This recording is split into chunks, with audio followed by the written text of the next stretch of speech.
You don't even realize you've been trapped. It doesn't register at first, because traps don't always look like cages. They can be woven of silk, comprised of sweetness. When someone mirrors your favorite ideals, values, dreams, it feels like home, like cosmic alignment, a safe place. So it doesn't seem odd or alarming when they begin remarking how your laughter lights up a room, or how your mind teems with insight. You think, finally, someone sees me. But what you don't know, what you can't see, is the moment their gaze stops being a reflection and starts becoming a blueprint. The trap doesn't come built with bars or padlocks, but with subtle shifts and soft insulation, so that when the walls close in, you don't hear them. You realize too late that the warmth you welcomed was the fog of manipulation, designed not to illuminate your world, but to enclose it. The mask, a reflection, then a ruse. A narcissist's mask doesn't drip with red flags. It's polished, charisma-fueled, and flattering. They glide through the first encounters with effortless grace, leaving the impression of someone who's achieving their own dreams, someone you might aspire to emulate. They greet you with the perfect blend of confidence and empathy, as though they can read your silent yearnings. They remember every detail, your childhood longing, your small triumphs, even your midnight fears. And they use those details not to heal you, but to shape you into someone who belongs in their world. They cross the line into love bombing, an overwhelming burst of affection. They call you in the morning, speak in soft tones of devotion, bombard you with surprises, gifts, calls, texts. They appear to worship your existence. It's intoxicating, even spiritual. You feel seen, valued, cherished, until you're tethered to their version of you. That's when praise becomes currency, and affection becomes leverage. The shift from praise to power. But slowly, the tide turns. Just as you begin to settle, to breathe, the intimacy becomes a weapon. Their compliments morph into microaggressions. What was once "I adore your energy" becomes "your energy is chaotic." The freedom you once felt becomes confinement, dressed up as care. They invite you to stay in, to talk less, dress less, voice less, because you're too much. They critique how you laugh, how you think, how you hold yourself. And every time you respond, they offer a half measure of apology for their tone, but never for their intent.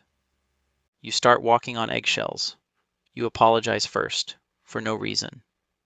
You find yourself explaining permissions for your own thoughts. You adjust your speech, hiding opinions before they take shape. You wonder, did I really do anything wrong? Or is something just wrong here? You, once radiant, start flickering in their moon-shadowed light. Confusion becomes your constant companion. Fear becomes familiarity. Gaslighting, twisting reality. And then comes the gaslighting. A word you said, they claim you didn't. A memory shared, they say you misremember. A feeling expressed, they accuse you of being dramatic. A deed done, they deny it happened. You question your own mind. You replay conversations in your head like a scratched record, wondering which version is real. You apologize and apologize, sometimes before opening your mouth. You're caught between the person you used to be and the person you're afraid you're becoming. You start keeping mental logs, justifications, recall checks, silence, hoping to shield the person once full of certainty. But reality begins to slip, like quicksand, pulling you deeper into their moving definitions. The core, control masquerading as love. This is not genuine love. It's not affection. This is tactical abuse disguised in the velvet glove of emotional intimacy. The aim is not companionship. They've had many companions. The aim is ownership. They don't see you as equal. They see you as a reflection, a flattering or threatening mirror. And like any good manipulator, When you no longer reflect their ideal, they unleash their true form: coldness, withdrawal, criticism. Love is emotional currency to them, not a bond of equals. And when their investment yields you, they collect and they remain hungry. Soft shame. You start believing. You internalize this. You begin believing you're the problem. Every disagreement, every distance becomes your fault. You feel inadequate, anxious, moody. You replay memories that shatter expectations. Weren't we happy? Weren't we safe? You tell yourself that emotion equals weakness. Emotion equals brokenness. You muzzle yourself. You color truths to neutral. You feel disconnected from your body, your gut, your own heartbeat. Vulnerability becomes a criminal offense. Expression becomes a liability. Breaking free, the path to awakening. But here's the truth you need to read carefully. You are not broken. You are not lost. You are not too sensitive. You are not the problem. You were plugged into a feedback loop that distorted your perception until the distortion became norm. Leaving won't be easy. But the deeper part of you still whispers, reclaim your voice, calibrate your reality, re-own your space. Let your emotions breathe again. Find those once muted passions, art, curiosity, friendship, and let them blossom. Connect with people who mirror back clear empathy, not strategic affection.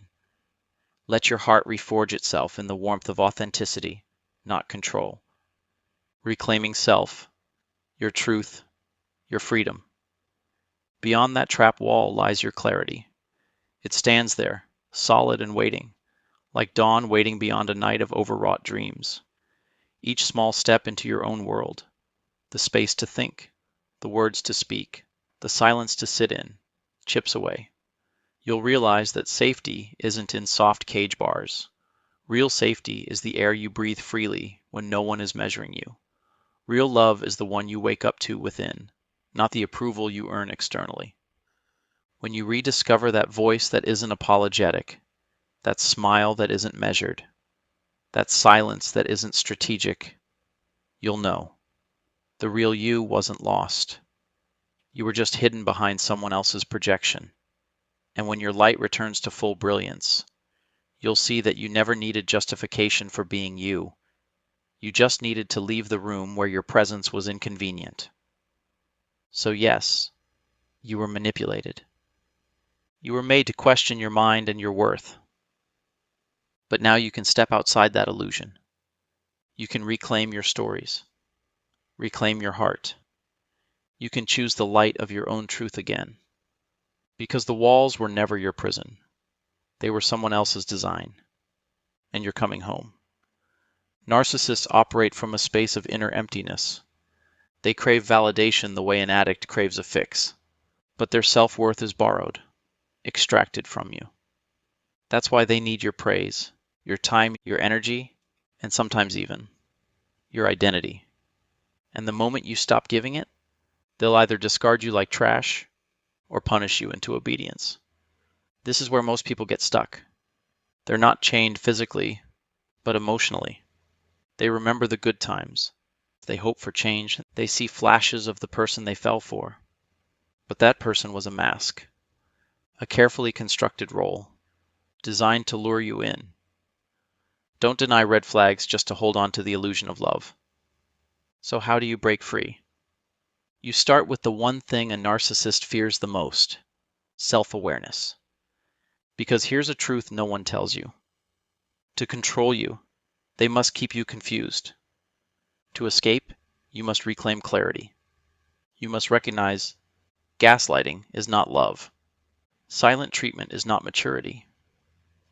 Everything is not always your fault. And above all, your worth was never dependent on their validation. 1. Establish boundaries. If they push back, that's all the more reason to keep them. 2. Educate yourself. The more you learn about narcissistic behavior, the more immune you become. 3. Document everything. especially if the narcissist is in your workplace, family, or a legal position. 4. Build a support system. Narcissists isolate you for a reason. Reconnect with people who remind you of your worth. 5. No contact or gray rock.